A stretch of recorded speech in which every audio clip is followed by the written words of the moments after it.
Hi friends, దీన్నే ఇదో కర్ర దుంపలు అంటారనమాట. వాటి యొక్క ఆకులు దీని విధంగా ఉంటాయి. మీరు వాటి యొక్క అంటే ఆ దుంపను కానీ మీరు ఆ భూమిలో పాతుకుపోయిన వాటి యొక్క వేర్లను మీరు తవ్వితే వాటి యొక్క దుంప అనేది మీకు దొరుకుతుంది.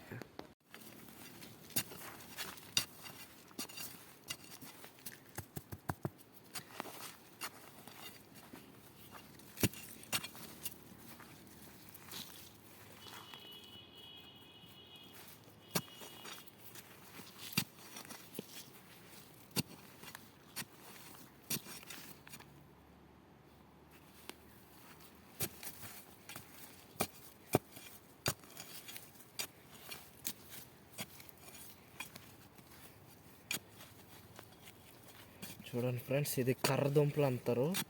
దీన్ని చాలా తింటే బాగుంటుంది. వండుకొని తినొచ్చు, మరి కాల్చుకొని తినొచ్చు. ఇదో ఆకులు అయితే ఇలా ఉంటాయి. ఈ ఆకులు ఇలాగే ఉంటాయి, ఈ చెట్టు అనేది. తర్వాత దీని యొక్క దుంపలు అనేవి ఇలా ఉంటాయి ఫ్రెండ్స్. ఈ కింద మీరు చూసినట్లయితే ఈ దుంప అనేది చాలా రుచిగా ఉంటుంది. దీన్ని మనం వండుకొని అయినా తినొచ్చు, అయినా లేకపోతే కాల్చుకొని అయినా తినొచ్చు, అది మీ ఇష్టం ఫ్రెండ్స్. కానీ మాకైతే ఈ విధంగా మా ఊర్లో ఇవి చాలా ఇష్టం ఫ్రెండ్స్, చాలా తింటాము దీన్ని. చూడండి ఫ్రెండ్స్, ఎంత బాగుంది.